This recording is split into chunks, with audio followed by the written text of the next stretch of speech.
Hi guys, so today I'm going to be going over the genetic disorder that I chose for my project, which was polycystic ovarian syndrome, also known as PCOS, which is a common hormone abnormality in women of childbearing ages and is a predominant cause for infertility due to the lack of ovulation that is exhibited in these women. In this video, I'm going to be going over the symptoms, conditions, and physical attributes that many women that have PCOS have.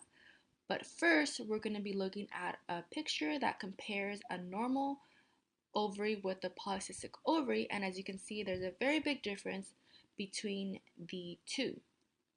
PCOS affects around 10 million people worldwide, and it's an equivalent to 1 in 10 women. Some conditions include irregular menstrual cycles, excessive androgen and elevated testosterone level, and enlarged ovaries.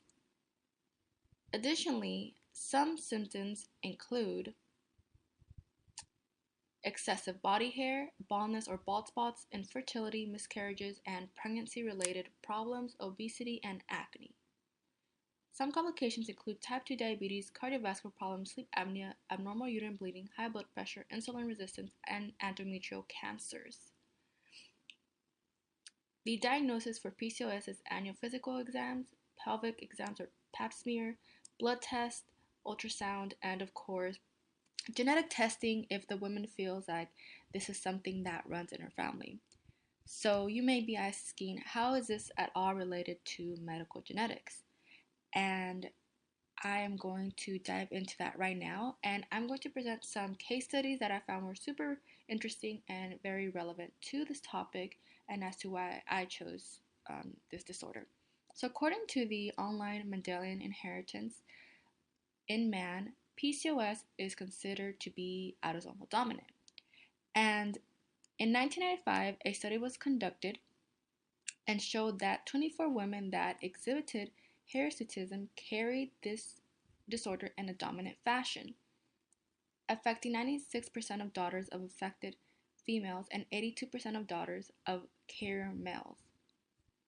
Additionally, another study was done in 1989 and found that males with first-degree relatives of PCOS patients had 19.7% reported baldness or excessive hairiness, compared to only 6.5% of relatives that did not have any females that had PCOS.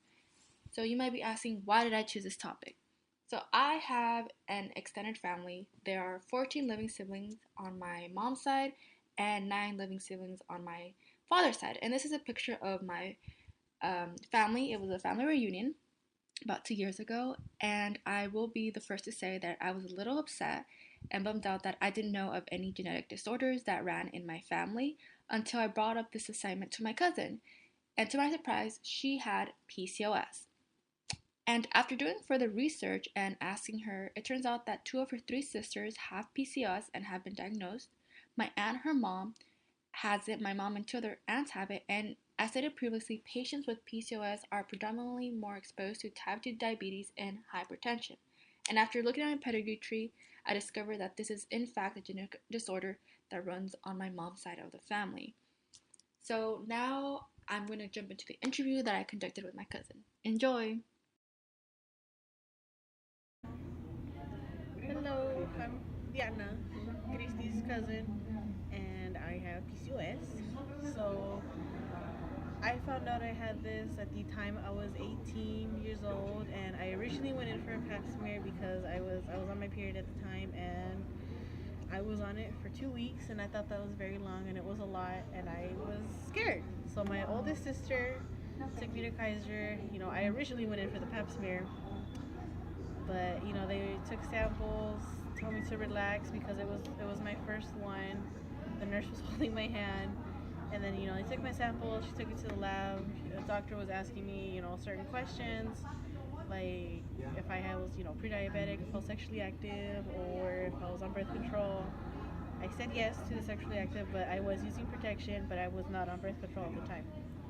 Nurse came back, and she gave the doctor the results, and he said that he did not want to alarm me, and he told me that I had the PCOS, and I didn't know what that was, and he was explaining it to me, which was explains a lot of things, a lot of the hormone differences. I have more male hormones than I normally should as a female because I am a girl.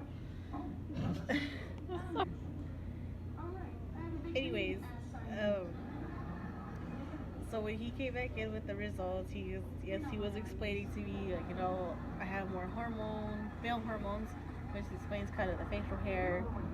When I go to the gym, I develop more muscle than losing the weight.